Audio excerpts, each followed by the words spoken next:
Assalamualaikum warahmatullahi wabarakatuh. Perkenalkan, nama saya Ridho Akbar Pradana, NIM 23930415. Jurusan saya S1 Akuntansi, umur 20, asal dari Kebumen.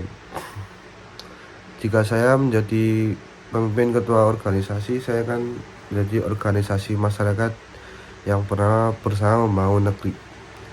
Visi misi dari organisasi saya yaitu visinya menjadi organisasi sosial terdepan yang berkontribusi dalam pemberdayaan masyarakat, pengatasan kemiskinan, dan peningkatan kualitas hidup melalui pendidikan.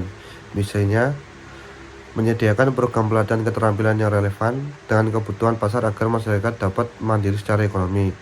Yang kedua, memberikan akses pendidikan berkualitas kepada anak-anak dari keluarga kurang mampu serta memfasilitasikan beasiswa dan kursus keterampilan.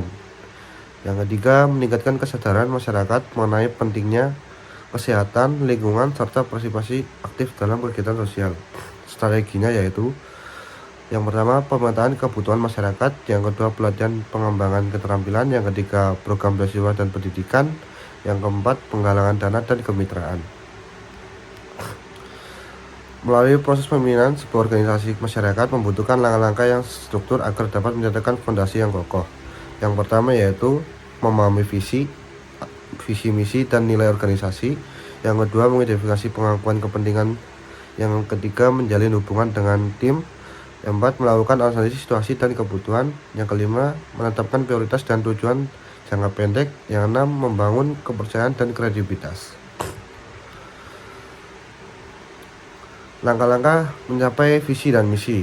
Yang pertama, menyampaikan visi misi dengan jelas, inspiratif. Saya akan memulai dengan menjelaskan visi misi di misi organisasi secara terbuka atau langsung. Saya akan memastikan bahwa pesan yang saya sampaikan mudah dipahami dan menyentuh emosi anggota. Visi dan misi harus diceritakan bukan hanya sebagai teks atau dokumen, tetapi sebagai tujuan bersama yang bisa memberikan dampak positif. Atau saya akan menekankan bahwa setiap individu yang terlibat memiliki peran penting dalam mencapai tujuan tersebut. Contohnya, visi kita adalah menciptakan masyarakat yang lebih sejahtera dan peduli. Setiap program yang kita jalankan bertujuan untuk memberdayakan masyarakat agar bisa mandiri.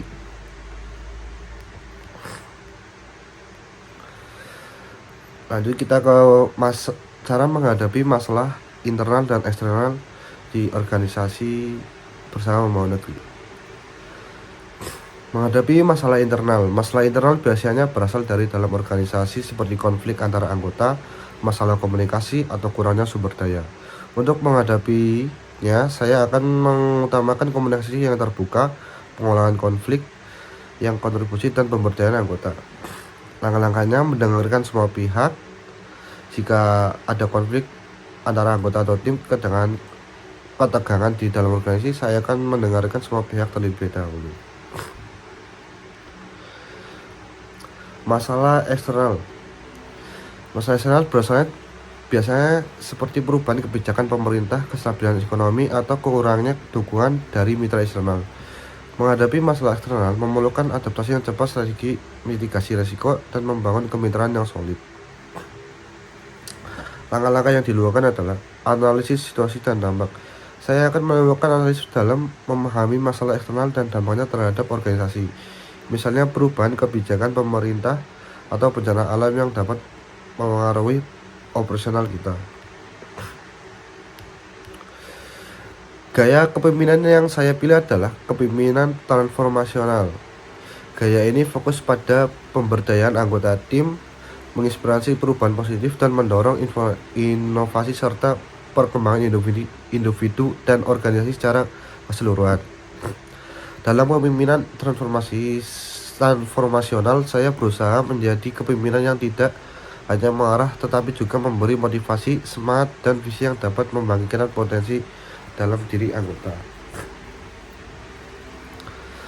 Alasan mengapa saya memilih kepemimpinan transformasional, yang pertama adalah membangun visi misi bersama. Kepemimpinan transformasional menekan pentingnya menciptakan visi yang jelas dan membangkitkan semangat dalam mencapai tujuan bersama. Yang kedua, pemberdayaan anggota, yaitu gaya kepemimpinan ini sangat menghargai pengembangan dan pemberdayaan secara anggota tim.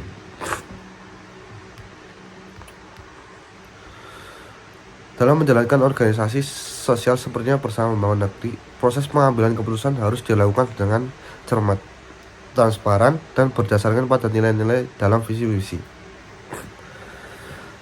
Sebagai pemimpin, saya akan mengintegrasikan beberapa prinsip dalam pengambilan keputusan agar keputusan diambil tidak hanya tepat, tetapi juga dapat diterima dengan baik oleh semua pihak.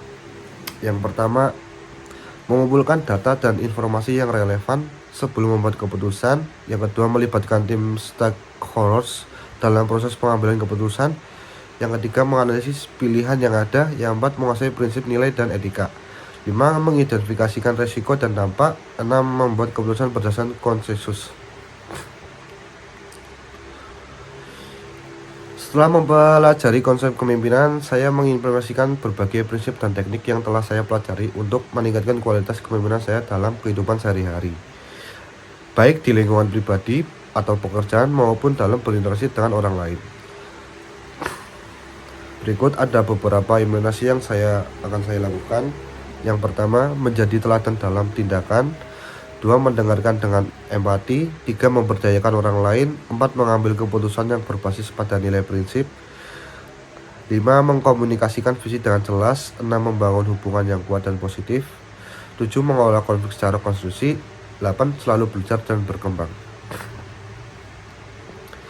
Ya, itu penjelasan saya tentang tugas UAS kepemimpinan. Terima kasih.